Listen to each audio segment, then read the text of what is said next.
Target చేసినట్టుగా తెలుస్తుంది. అక్కడ వాటిని టార్గెటెడ్ గా ఈ యొక్క ఈ డ్రోన్స్ వచ్చినట్టుగా తెలుస్తుంది.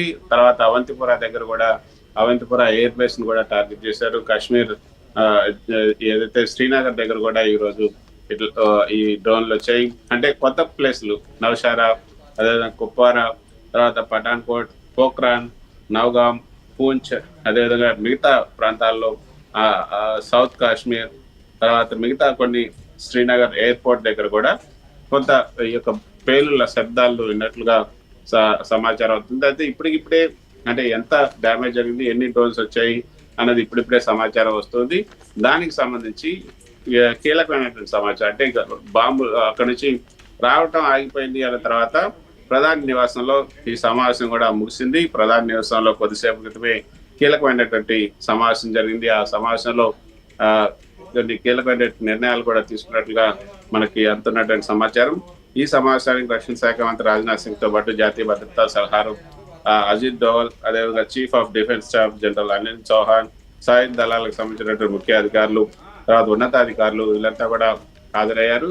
సో ఆ హాజరైనటువంటి ఆ సమావేశంలో కొన్ని కీలకమైన నిర్ణయాలు అయితే తీసుకున్నారు. అయితే శ్రీహరి, ఇంటర్నేషనల్ మానిటరీ ఫండ్ కి సంబంధించి IMF పాకిస్తాన్ కి అవును, మీరు అన్నట్లుగా చాలా కీలకమైనది ఇది. ఎందుకంటే పాకిస్తాన్ కట్టడి చేయాల్సి ఉంది. ఆర్థికంగా ఈ సమయంలో ఉంటే వాటిని యుద్ధానికి కూడా వాడేటువంటి అవకాశాలు ఉంటాయి అనేటువంటి విమర్శలు కూడా వస్తున్నాయి. సో దీన్ని ఏ రకంగా భారత్ కట్టడి చేయగలుగుతోంది, ఎలాంటి ఒత్తిడి తీసుకొస్తోంది?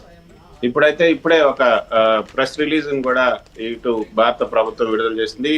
IMF నిధులు ఇవ్వద్దు అంటూ ఇంటర్నేషనల్ మానిటరీ ఫండ్ కి చెప్పినప్పటికీ కూడా నిధుల్ని అంగీకరించింది. దాంతో భారత్ తన యొక్క నిరసన వ్యక్తం చేస్తూ ఒక ప్రకటన కూడా చేసింది. ఆ ప్రకటన కూడా మీకు చదివినిపిస్తాను.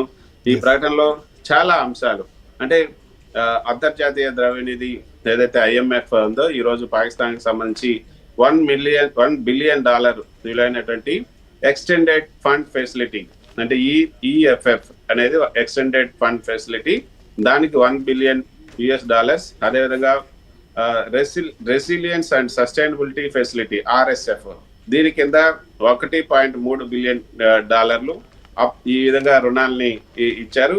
వీటిని IMF పరిగణలోకి తీసుకుంది. అయితే బాధ్యతాయుతమైనటువంటి ఒక సభ్య దేశంగా పాకిస్తాన్ గతంలో IMF కార్యకలాపాలను అమలు చేయడంలో విఫలమైనందున ఈ నిధులు ఇవ్వకూడదు అంటూ భారత్ చేసినటువంటి ఈ యొక్క విజ్ఞప్తిని IMF పరిగణలోకి తీసుకోలేదు. ఈ నిధులతో ఈ యొక్క IMF నిధులతో అంతర్రాష్ట్ర ఉగ్రవాద కార్యకలాపాలకు ఉపయోగపడే అవకాశాలపైన కూడా భారత్ ఆందోళనను వ్యక్తం చేసింది. అయినా కూడా పట్టించుకోలేదు. పాకిస్తాన్ IMF నుండి అనేక సార్లు అప్పులు తీసుకుంది. 1989 నుంచి కూడా గత 35 ఏళ్లలో పాకిస్తాన్ 28 సంవత్సరాల్లో IMF నుంచి నిధులు పొందింది. 2019 తర్వాత కేవలం 5 ఏళ్లలోనే 4 IMF కార్యక్రమాలు చేపట్టింది. గత కార్యక్రమాల్లో వాస్తవికంగా మ్యాక్రో అదేవిధంగా ఆర్థిక విధానాలు స్థిరంగా రూపొందించగలిగినట్లయితే పాకిస్తాన్ ఇప్పుడు మళ్ళీ IMF వద్దకి ఈ సహాయం కోసం రాకపోయేది. కానీ IMF కార్యకలాపాల రూపకల్పనలో వాటి అమల్లో ఏదో లోపం ఉందని కూడా భారత్ తన స్ట్రాంగ్ దీన్ని తెలియజేసింది. మొత్తానికి అయితే దీనివల్ల భారత్ అభ్యంతరాలని పరిగణలోకి తీసుకున్నప్పటికీ కూడా IMF తన నిర్ణయాన్ని మార్చుకోలేదు. చూద్దాం. మీరు అన్నట్లుగా IMF కొనసాగింది. ఒక చిన్న బ్రేక్ తీసుకుందాం. బ్రేక్ తర్వాత సో ఎవరైతే నవాజ్ షరీఫ్ ఒక కీలకమైనటువంటి సూచన కూడా చేశారు.